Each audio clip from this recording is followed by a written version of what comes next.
मैं हूं शिखा शुक्ला और आप देख रहे हैं रियल न्यूज। आइए रुक करते हैं आज की ताजा तरीन बड़ी खबरों की ओर।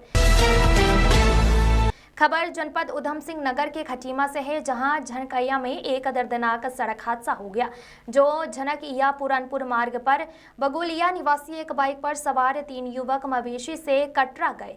इस हादसे में 2 युवकों की दर्दनाक मौत हो गई है, जबकि तीसरा गंभीर रूप से घायल हो गया है। मृतकों की पहचान में सुरंजन पुत्र कालीपद और तोइफ पुत्र मोहम्मद शाना और तीसरा घायल पवित्र का इलाज सामुदायिक स्वास्थ्य केंद्र में चल रहा है। डॉक्टर बीपी सिंह ने बताया कि बगुलिया निवासी तीनों युवकों को गंभीर रूप से लाया गया था, जिसमें एक युवक की मृत्यु हो गई थी, दूसरे को हायर सेंटर ले जाते समय रास्ते में ही मृत्यु हो गई है, जिनका पोस्टमार्टम कराकर उनके परिवारजनों को सौंप दिया गया है शव।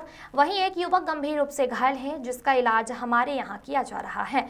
इस दौरान शिव शंकर भाटिया ने मवेशियों को लेकर कहा कि जब तक गौशाला ना बन जाए तब तक मवेशियों को जंगल में तार बांधकर एकत्र करना चाहिए। इस पर विधायक भुवन चंद्र काबडी ने कहा कि हल्दी घेरा लगभग 7.5 एकड़ भूमि पर गौशाला का निर्माण शुरू होने जा रहा है, जिसमें 2000 मवेशियों को एक साथ रखा जा सकेगा। साथ ही सरकार की लापरवाही के कारण जो दुर्घटनाएं हुई हैं, इसका सरकार को मुआवजा देना चाहिए। माया शंकर की रिपोर्ट। देर रात में करीब 8-9 बजे 3 युवक को लाया गया 108 के माध्यम से, जिन्होंने बताया कि किसी जानवर से टकराने से उनको चोटें आई थी। तो उसमें एक नागरिक चिकित्सालय खटीमा में बड़ी बगुलिया निवासी 3 युवक को लाया गया था, जिनमें से एक की मृत्यु हो गई थी। एक युवक गंभीर रूप से घायल था, जिसकी बाद में उपचार के दौरान रास्ते में सुजला तिवारी जाते वक्त मृत्यु हो गई। एक तीसरा युवक जो है वो गंभीर रूप से घायल है और फिलहाल अस्पताल में उसका इलाज चल रहा है। अब जो 2 युवक जिनकी मृत्यु हो गई, उनका पंचनामा करके पोस्टमार्टम की कार्रवाई की जाएगी।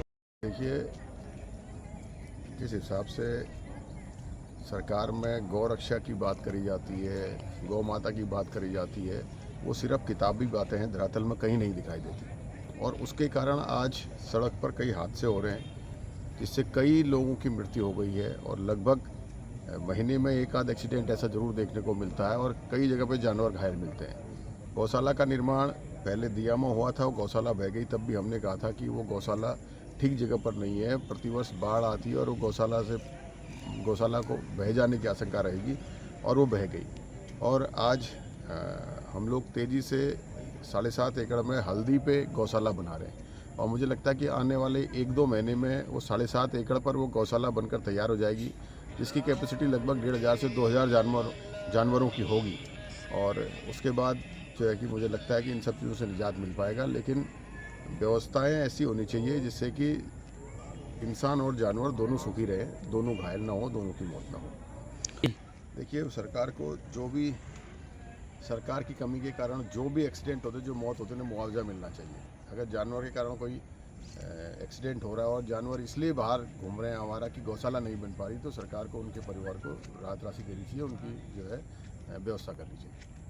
बिल्कुल आप सही करें अशोक जी, ये जो है व्यवस्था बहुत पहले हो जानी चाहिए थी।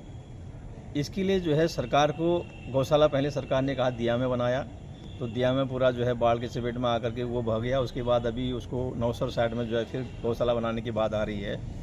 हमारा ये मानना है कि गौशाला तैयार होने तक इनको जंगल में, जैसे पहले जंगल में छोड़ दिए जाते थे, तो तार बाड़ करके जो है और हल्का सा एक टीन सेट बना के जंगल में ही जो लोग और जानवर रहते थे। आज क्या हो रहा है कि जानवर जो है प्रत्येक गांव घर वाले जो है रोडों में छोड़ दे रहे हैं, तो जानवर जो हैं रोडों में भटक रहे हैं। बड़ी विडम्बना है, मतलब जो है कि लोग जो है वहाँ से हमारे जितने भी जो है चिराग हैं वो इसमें बुझ रहे हैं, क्योंकि आदमी तो रोड में चलेगा, जानवर जो है विपरीत दिशा की ओर जाता है, इसलिए आदमी को पता नहीं रहता है कि वो किस दिशा की ओर घूम रहा है। वो आदमी लेफ्ट जा रहा था, वो दाहिनी तरफ घूम जाते हैं, तो अचानक जो है टकराते हैं, टकराने से जो है उनकी मौतें हो जा रही हैं। तो ये बहुत गलत विडम्बना है। तो सरकार को शीघ्र जो है इस पर वैकल्पिक व्यवस्था करनी चाहिए, और नहीं तो क्विक मतलब जो है जो उन्होंने जो ये बना रहे हैं पशु की जो है जो टिन सेटें बन रहे हैं, जो झाले बन रहे हैं, वो तुरंत बनने चाहिए और वैकल्पिक व्यवस्था के तौर पर जो है जंगल में इनके लिए जो है तार बाड़ कर करके जो है जंगलों में छोड़ना चाहिए। इसमें ये भी आपदा के अंदर आना चाहिए। आपदा के तहत जो है सरकार द्वारा इनको भी मुआवजा मिलना चाहिए, क्योंकि ये भी जो है एक आपदा है क्योंकि वो जानबूझकर जो है जानवर से नहीं टकराते हैं। जानवर अचानक वहाँ पर जो है अन्य स्थान से इधर से उधर से भटकता हुआ रोड में आ रहा है, तो इसमें भी सरकार को जो है एक आपदा समझ करके मुआवजा देना चाहिए। आपका नाम? मैं शिवशंकर भाटिया।